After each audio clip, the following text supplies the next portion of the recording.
Hello, friends. Welcome to Heidi's Colorful Colorado. I'm your host, Heidi, a wife, mom of four, CU Regent, and the founder of Camp Bow Wow and the She Factor. With a passion for keeping the spirit of our state alive and well, I started this podcast to bring the people of Colorado together to celebrate the amazing state we call home. Come along on this journey with me as I travel across our old country roads in my vintage RV, interviewing folks that embody the true spirit of the Rocky Mountains. From the Front Range to the mile-high city to the Wild West of Southern Colorado, we'll celebrate the history, beauty, and Coloradans that make this place the colorful state it is. Each week, you'll meet people trailblazing the way for an even more colorful future for us all, making a huge difference along the way. Are you ready for a Rocky Mountain ride? Let's do this, Colorado.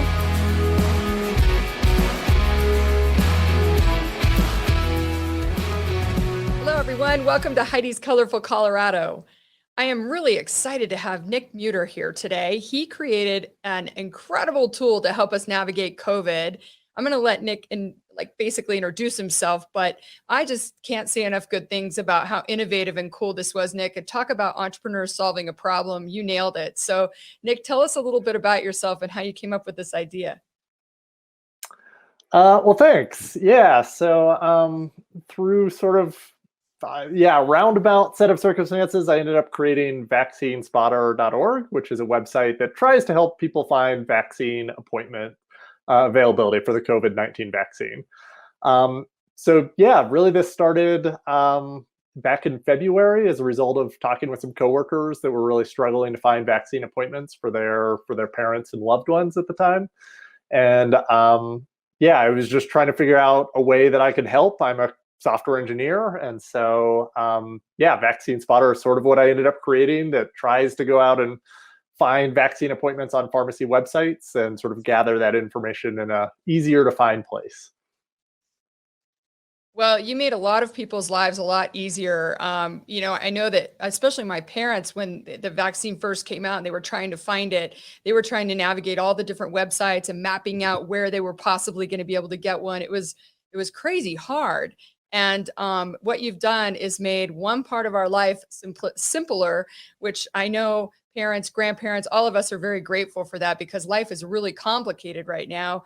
And I know you make it sound very easy. Yeah, I'm a software engineer. I just put together this app or this website, but it's so much harder to do than just throwing something together like that. So how difficult was it to navigate, and how are you funding all of this? Are people helping pay you to do this?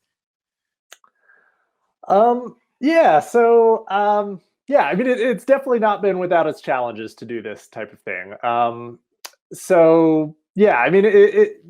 you said, it is challenging, and that's really sort of how this came to be, was the fact that, this is really hard to navigate, like you said, all of the different pharmacy websites, trying to sort of figure out, all the different locations to maybe try, all the different, addresses, stores. It's just a pretty cumbersome process to try to navigate this.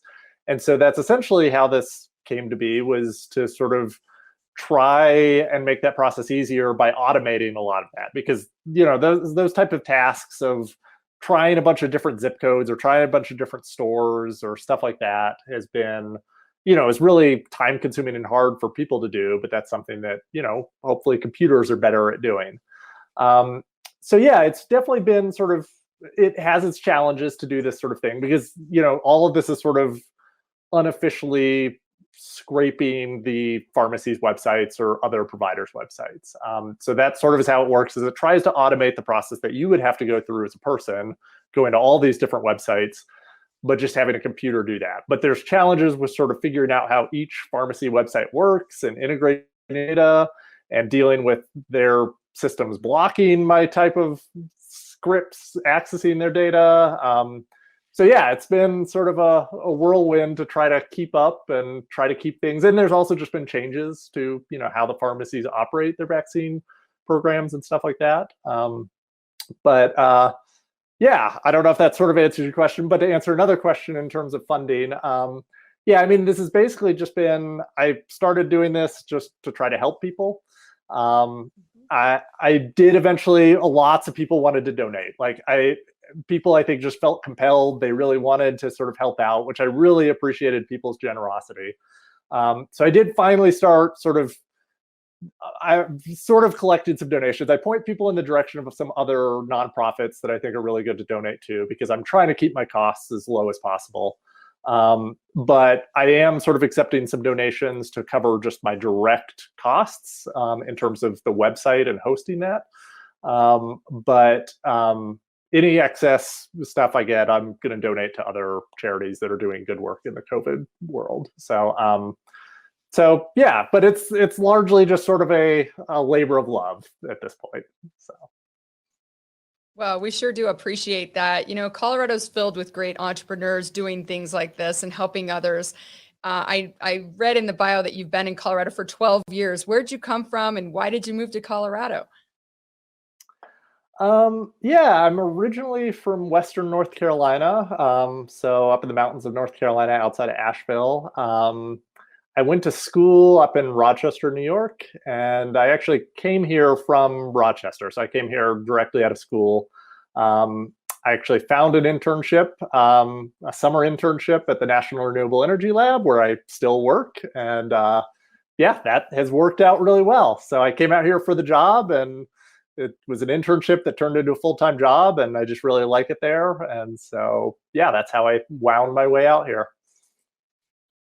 So Nick, what's the most Colorado thing you've done since you've been out here? Can you think of anything that kind of embodies living in Colorado?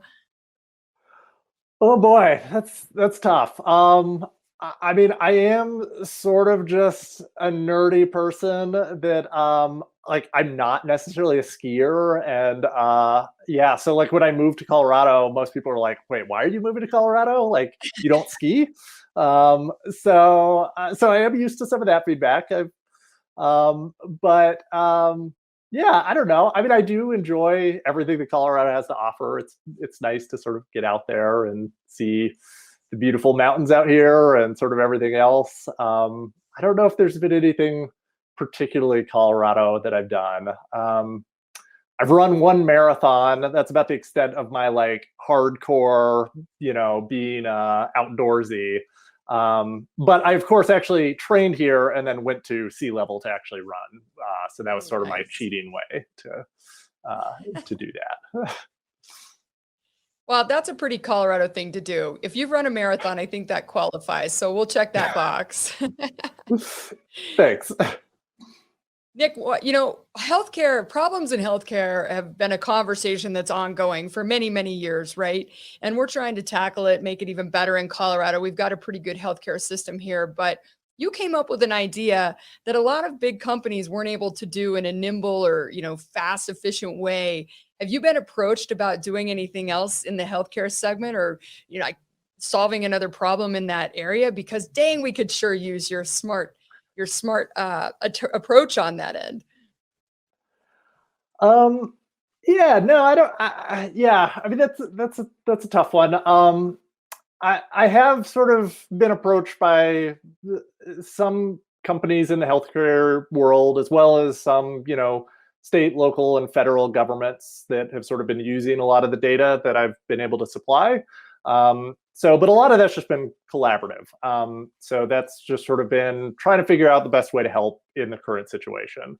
My background's not in healthcare at all. So yeah, I mean, I don't necessarily have a lot of expertise in that area. So I haven't really sort of thought to do other things with this. I think this is just sort of, I happen to sort of be at the right place and sort of at the right time to sort of start some of this work. And it's just sort of snowballed into what it is now. And so, well, we sure are glad you did that. And I think, you work in renewable energy. That's another really important area to people of Colorado. And I think you're going to have a lot of opportunities to do more of the work that you just did because it's fantastic. And that's what we need more of, right? We need more innovation. We need more folks really committed to solving some of these big problems we're facing in society and in the state of Colorado. Tell us a little bit more about your work at the Renewable Energy Lab and what's new there. Yeah, so yeah, thank you. And yeah, I mean, I think there's all sorts of people doing great work out there, whether it's in the vaccine response or COVID world or renewable energy. I mean, yeah, there's just a variety of people doing sort of all different things. that are really commendable. In terms of my work at the National Renewable Energy Lab, yeah, basically I feel super lucky to sort of work with a great team of people there. I work specifically in the transportation department. So a lot of the stuff I work on there has to do with alternative fuels and transportation. So it's a lot of the data and behind the scenes stuff, since I am a software person. But it's stuff that sort of, powers and informs a lot of apps that are out there for, like where you can charge your electric car. So we maintain a lot of that type of data. And so that sort of finds its way out into, a variety of apps and websites and tools out there to sort of help with that.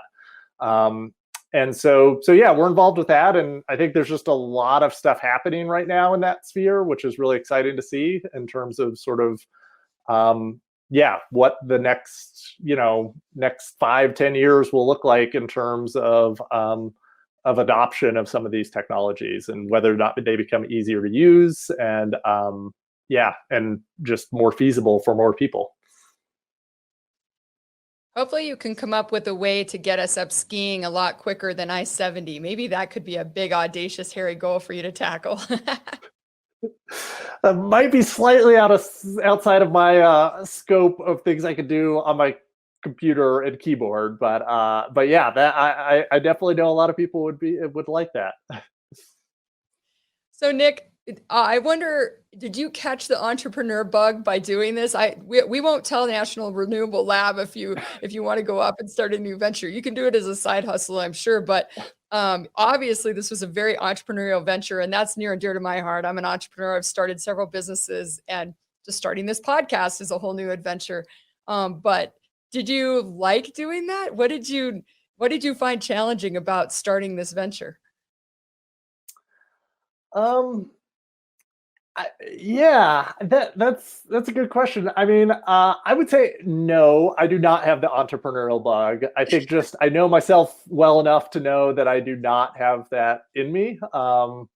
I I mean, I like doing stuff like this. I like sort of exploring new things and doing stuff like this, but I think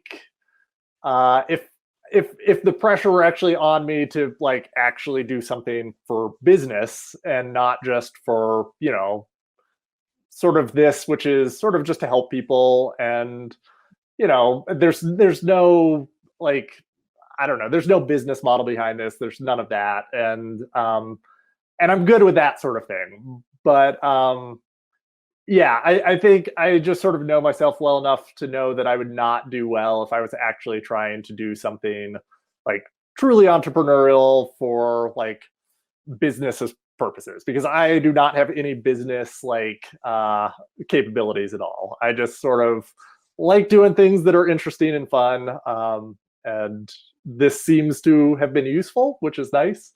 So unless I sort of stumble my way into something like this, no, I don't think this is necessarily something that I really target. All right. Well, I'll remind you of that after you start a couple new ventures or solve some bigger problems, and we're applauding you again. But I started out just trying to figure out a different way to board my dogs, and that was the birth of Camp Bow Wow. So you never know. Never say never.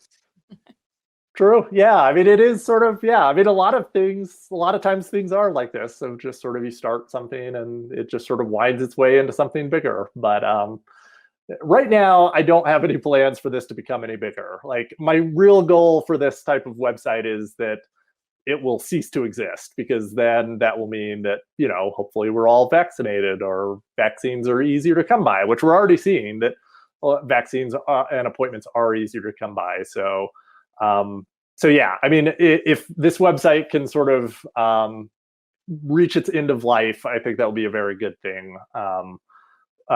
Just because then that means it's not useful anymore, and then that means hopefully there are other issues that we're dealing with. So. All right. Well, that makes sense. I appreciate that. So let's wrap it up by asking you, when you talk to your friends that are outside of Colorado, you've been here 12 years, you've gotten a good taste of what it's like here.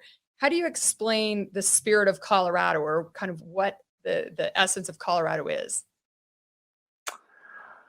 Yeah, that's a good question. I think, yeah, I don't know. I mean, it's just sort of, I've just really liked it. I mean, I don't know if I have any like profound summarization of Colorado, but I've just really enjoyed my time here. I mean, people I've met have been really kind and nice. I just sort of enjoy everything that there is about here out here in Colorado. And yeah, I mean, I think, I don't know. Also, personally, I don't know. I feel like I'm not the only one that has this association, but when I thought I was moving to Denver, like I just pictured I would be in the heart of the Rocky Mountains covered in snow all the time. I feel like Denver has that like very good advertising campaign that's what you think you're going to get coming in. And maybe I was just misinformed, but I feel like I've talked to other people that have that similar association. So it was also just like, I feel like that's also sort of a nice secret to some degree. It's just like how nice it is out here pretty much all year round. So yeah. Yeah, we won't tell more people.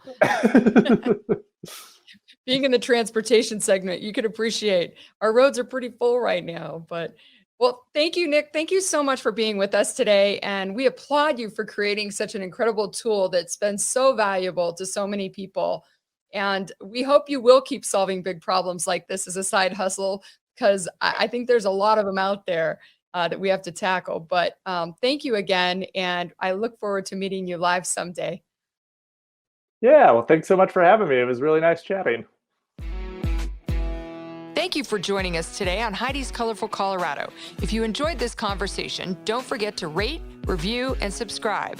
And definitely follow me on Instagram to keep up with my latest adventures. In the meantime, happy trails from me, Heidi Ganahl.